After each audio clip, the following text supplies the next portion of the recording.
25ാമത്തെ സെഷനിലേക്ക് സ്വാഗതം. കേറ്ററ്റ് 3യുടെ ക്ലാസ്സുകളാണ്.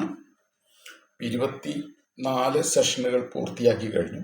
25ാമത്തെ സെഷനിൽ 10 ചോദ്യങ്ങളുണ്ട്. 11 ചോദ്യങ്ങൾ ആ ക്വസ്റ്റ്യൻ പേപ്പറിലുണ്ടായിരുന്നു. അതിൽ ഒരെണ്ണം നമ്മളൊരു ആവർത്തനമായതുകൊണ്ട് അത് ഒഴിവാക്കി. 10 ചോദ്യങ്ങളാണ് ഇതിലെടുത്തിരിക്കുന്നത്. ആദ്യത്തെ ചോദ്യത്തിലേക്ക് കടക്കാം. ആദ്യത്തെ ചോദ്യം: Sixth term of an arithmetic sequence is half of its 12th term. വായിക്കുമ്പോൾ തന്നെ ക്ലിയർ ആണത്. 6th term is half of 12th term. അങ്ങനെയാണെങ്കിൽ അതിൻ്റെ ഫസ്റ്റ് ടേം ഈസ് 4 ഓപ്ഷൻ കൊടുത്തിട്ടുണ്ട്. ഈ 4 ഓപ്ഷനിൽ ഫസ്റ്റ് ടേമുമായിട്ട് റിലേറ്റ് ചെയ്യാവുന്ന ട്രൂ ആവുന്നത് ഏത് എന്നുള്ളതാണ്. 12th term 6th term is equal to is half of 12th term എന്ന് പറഞ്ഞാൽ f plus 5d is equal to half of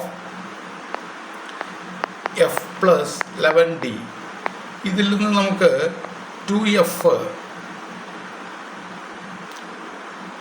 plus 10d is equal to f plus 11d എന്ന് എഴുതാം. ഇതിൽ നിന്ന് ഇത് സിംപ്ലിഫൈ ചെയ്ത് കഴിയുമ്പോഴേക്കും ഒരു കാര്യം വ്യക്തമാകും. a is equal to d എന്നായിരിക്കും കിട്ടുന്നത്. Okay, a is equal to d എന്ന് കിട്ടും. എഫ് ഇത് ഡി. ഇപ്പോൾ ലെഫ്റ്റിലെയും റൈറ്റിലെയും സൈഡുകൾ വേരിയബിൾസ് മാറ്റിക്കഴിഞ്ഞു കഴിഞ്ഞാൽ F is equal to D എന്ന് നമുക്ക് കിട്ടും. അതായത് first term is equal to common difference. Okay, 6th term is half of 12th term. അതായത് 12th ടേമിൽ നിന്നും 6th ടേം സബ്ട്രാക്ട് ചെയ്താൽ 6 ടൈംസ് കോമൺ ഡിഫറൻസ് കിട്ടുമല്ലോ. ഓക്കെ, അപ്പോൾ അങ്ങനെയൊക്കെ ചിന്തിച്ചു കഴിഞ്ഞാൽ ഇത് കിട്ടും. അപ്പോൾ ഇത് നമുക്ക് ആൻസറിലേക്ക് എത്തി. F is equal to D. Okay, അടുത്ത ചോദ്യത്തിലേക്ക് കടക്കാം. A sectoral sheet is rolled into a cone. It is found that a radius is 2/5 part of slant height. What is the central angle?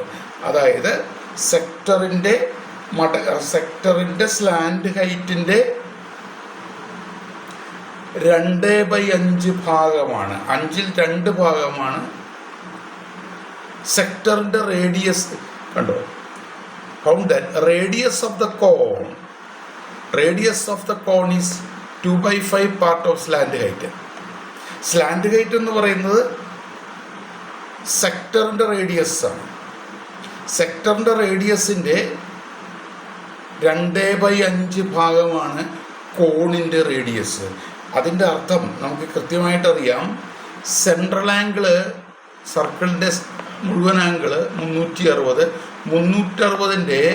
5ൽ 2 ഭാഗമായിരിക്കും സെക്ടറിൻ്റെ സെൻട്രൽ ആംഗിള്. ആ sector മടക്കി കോണുണ്ടാക്കുന്ന സമയത്ത് വരുന്ന വേരിയേഷൻസ് വേറൊരു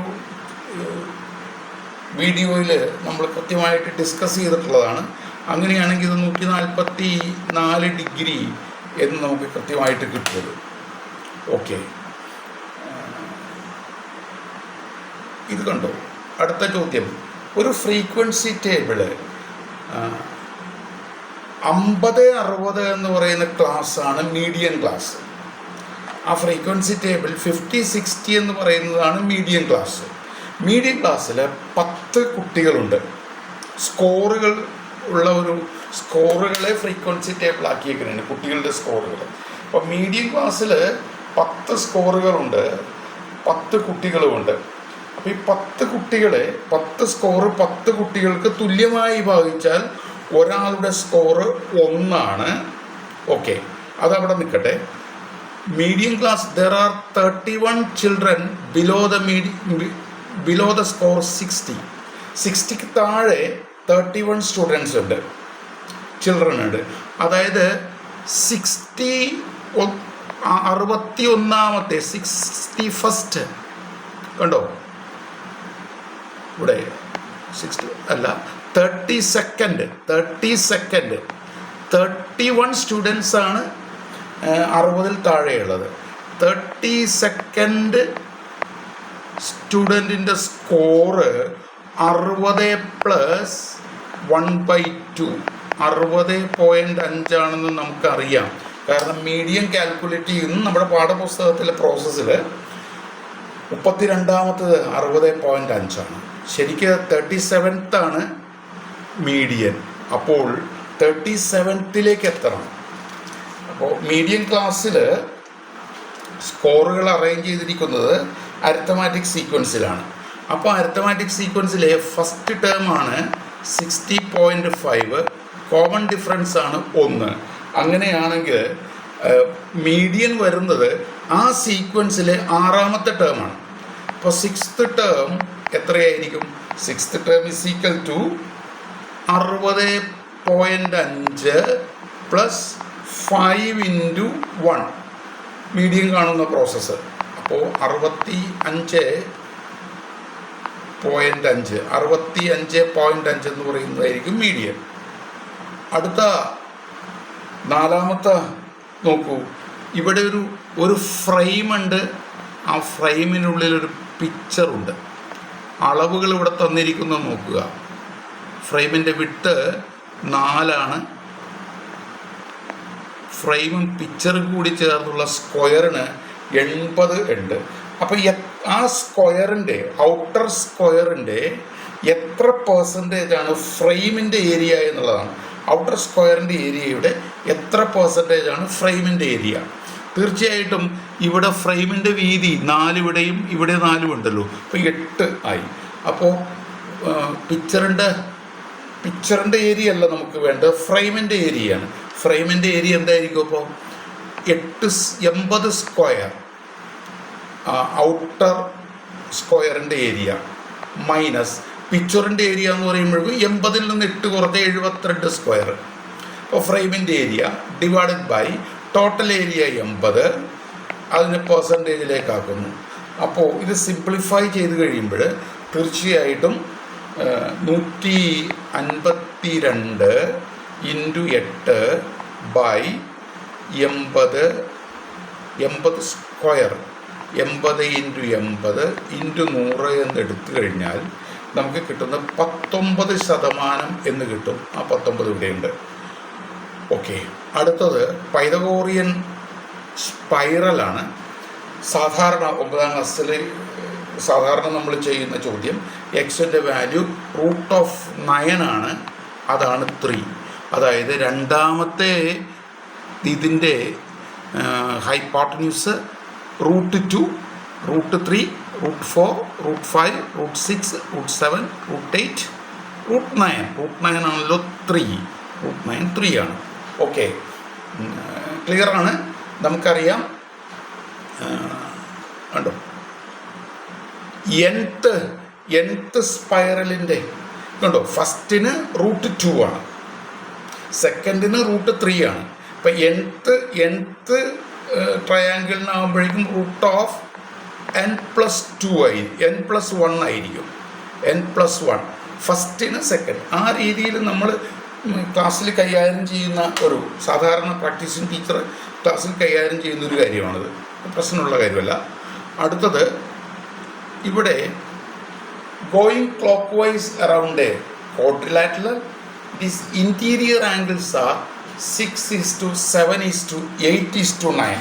അതാണ് ഇൻറ്റീരിയർ ആംഗിൾസിൻ്റെ റേഷ്യോ. ഓക്കെ, അങ്ങനെയാണെങ്കിൽ ഈ സ്റ്റേറ്റ്മെൻറ്റിൽ ഏതാണ് ശരി എന്നുള്ളതാണ്. അപ്പോൾ അത് 6:7:8:9 ഇതാണ്. അപ്പോൾ 6x + 7x + 8x + 9x എന്നങ്ങനെ എടുത്തു കഴിഞ്ഞാൽ നമുക്ക് 30x = 360 കൂടുതലായിട്ടുള്ളതാണല്ലോ. x = 12. അങ്ങനെയാണെങ്കിൽ x 12 കിട്ടിക്കഴിഞ്ഞാൽ ആദ്യത്തത് 72ഉം അവസാനത്തത് 108ഉമാണ്. അതായത് ഇങ്ങനെ ഒരു കോർഡിനേറ്ററിൽ എടുത്തു കഴിഞ്ഞാൽ എയിൽ നിന്ന് തുടങ്ങി ക്ലോക്ക് വൈസിൽ വന്ന് ഡിയിലെത്തുമ്പോഴേക്കും ഈ 2 ആംഗിളുകൾ കിട്ടും. അതിൻ്റെ സം 180 ആണെന്ന് നമുക്കറിയാം. അതിൻ്റെ അർത്ഥം ഈ 2 സൈഡ്സ് പാരലൽ ആണെന്ന് മനസ്സിലാവും. ഇത് 108 ആണെങ്കിൽ ഇത് 72 ആയിരിക്കുമല്ലോ ഈ ആൻറ്റി ക്ലോക്ക് വൈസോ ക്ലോക്ക് വൈസ് ഡയറക്ഷനിൽ ഇങ്ങനെ മൂവ് ചെയ്ത് കഴിയുമ്പോൾ. അപ്പോൾ ഇത് ട്രപ്പീസിയമാണെന്ന് മനസ്സിലാക്കാൻ പറ്റും. അടുത്തത് 4 സ്ട്രെയിറ്റ് ലൈൻസ് ഉണ്ടോ. The equation of the circle enclosed by the lines. Circle കണ്ടോ, enclosed by equation of the circle enclosed by this lines. Equation of circum സർക്കിളിൻ്റെയാണ്. ഈ ലൈൻസിൻ്റെ ഈ ലൈൻസുകളെ പൊതിയുന്ന ഒരു സർക്കം സർക്കിൾ ഉണ്ടാവും. ഈ ലൈൻസിൽ ചേരുന്ന ഒരു കോർഡിലേറ്ററൽ ഉണ്ടാവുമല്ലോ. അപ്പോൾ തീർച്ചയായിട്ടും നമുക്കറിയാം x=0 y ആക്സിസ് ആണ്, y=0 x ആക്സിസ് ആണ്, x=4 എന്ന് വെച്ചാൽ y ആക്സിസിന് പാരലായിട്ട് 4 പോകുന്നു, 40 പോകുന്നു.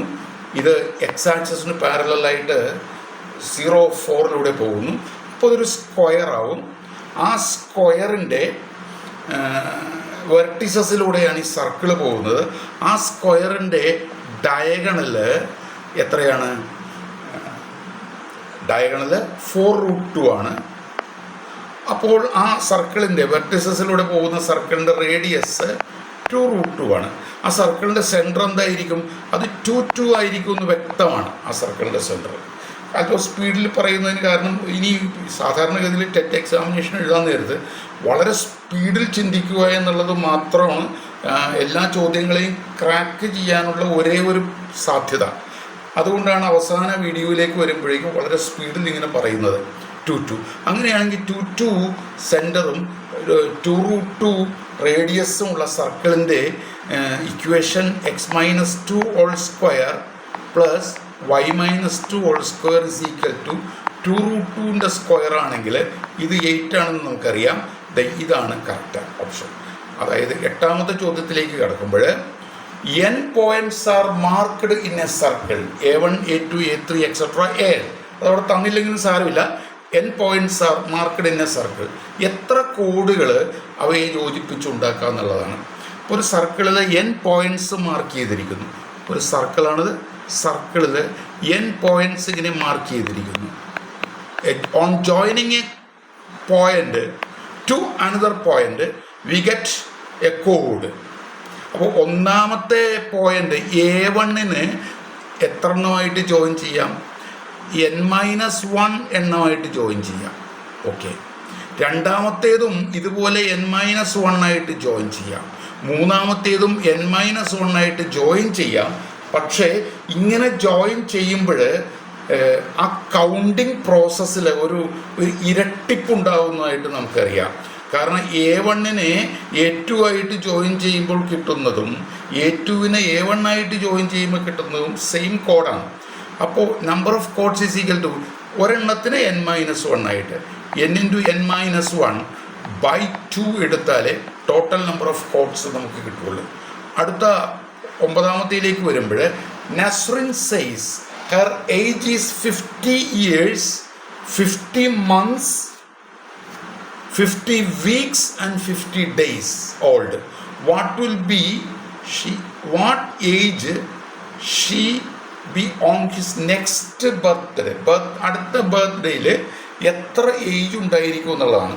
അപ്പോൾ 50 months എന്ന് പറയുന്നത് നമുക്കറിയാം 4 വർഷവും 2 മാസവുമാണ്. ഓക്കെ. 50 വീക്സ് എന്ന് പറയുന്നത് യഥാർത്ഥത്തിൽ അപ്രോക്സിമേറ്റ്ലി 1 year. ഓക്കെ. 50 days എന്ന് പറയുന്നത് അപ്രോക്സിമേറ്റ്ലി 0.14 year എന്ന് കാൽക്കുലേറ്റ് ചെയ്യാം നമുക്ക്. ഓക്കെ. ഓക്കെ. അടുത്തതാകുമ്പോഴേക്കും അപ്പോൾ ശരിക്കും എത്രയാവും? നിയർലി ടോട്ടൽ വരുന്നത് 54 പോയിന്റ് സംതിങ് എന്നേ വരുള്ളൂ. ശരിക്കും 55 ആയിരിക്കും അടുത്ത ബർത്ത്ഡേ എന്ന് നമുക്ക് 55 പോയിന്റ് എന്നേ വരുള്ളൂ. അപ്പോൾ 56th ബർത്ത്ഡേ ആണ് അടുത്തതായിട്ട് വരുന്നതെന്ന് നമുക്ക് മനസ്സിലാക്കാനായിട്ട് സാധിക്കും. ഓക്കെ. അടുത്തത് ഇതിനകത്തേക്ക് നോക്കാതെ ഹെക്സഗണാണ് വരച്ചിരിക്കുന്നത് വ്യക്തമാണ്. ഒറ്റ നോട്ടത്തിൽ തന്നെ നമുക്ക് വളരെ പരിചയമുള്ളൊരു ഫിഗറായിട്ട് തോന്നും.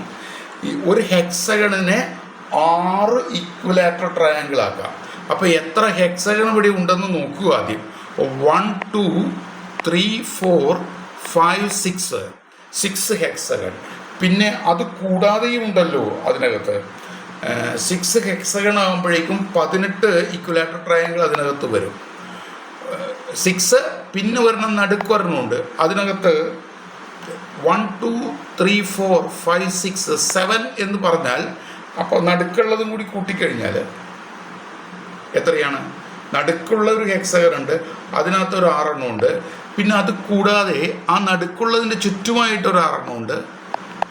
പിന്നെ അത് കൂടാതെ കുറേ ഹെക്സഗൺസ് ഇവിടെ ഈക്വലാറ്റർ ട്രയാങ്കിൾസ് ഇവിടെ ഇടയ്ക്ക് ഇങ്ങനെ കാണാനായിട്ട് സാധിക്കും. അതൊരു 6 എണ്ണം ഉണ്ട്. ആകെ 54 എണ്ണം ഉണ്ട്. 54 അതിൽ ചുറ്റുമായിട്ട് ഇപ്പോൾ 12 എണ്ണം 6ഉം 6ഉം 12 എണ്ണം ഷെയ്ഡ് ചെയ്തിട്ടുണ്ട്. അപ്പോൾ എത്രയായിരിക്കും ആൻസർ വരുന്നത്? 6/27 ദാറ്റ് ഈസ് 2/9 എന്ന് നമുക്ക് കിട്ടും. ഇത്രയുമാണ് ഈ വീഡിയോയിൽ ഉൾപ്പെടുത്തിയിരിക്കുന്നത്. വളരെ വേഗത്തിലാണിത് പറഞ്ഞത്. വളരെ വേഗത്തിൽ ചിന്തിച്ചാൽ മാത്രമേ ഞാൻ പറഞ്ഞില്ല നേരത്തെ കറക്റ്റ് ചെയ്യാനായിട്ട് സാധിക്കുകയുള്ളൂ. അപ്പം ഒരുപാട് ചിന്തിക്കാൻ പാടില്ല. പ്രത്യേകിച്ചും മാത്തമാറ്റിക്സ് നമ്മൾ എഴുതുന്നത് കൊണ്ട് ഒരുപാട് നേരം ഒരു ചോദ്യത്തെക്കുറിച്ച് ചിന്തിച്ചിരുന്നു കഴിഞ്ഞാൽ എഴുതാൻ സാധിക്കില്ല, മുഴുവൻ തീരില്ല. പിന്നെ മറ്റൊരു കാര്യം, എല്ലാ ചോദ്യങ്ങളും വളരെ ഡിഫിക്കൽട്ടായിട്ടുള്ളതൊന്നും ആയിരിക്കില്ലല്ലോ. പാഠപുസ്തകവുമായി ബന്ധപ്പെട്ടതൊക്കെ ആയിരിക്കും പലതും. ഓക്കെ.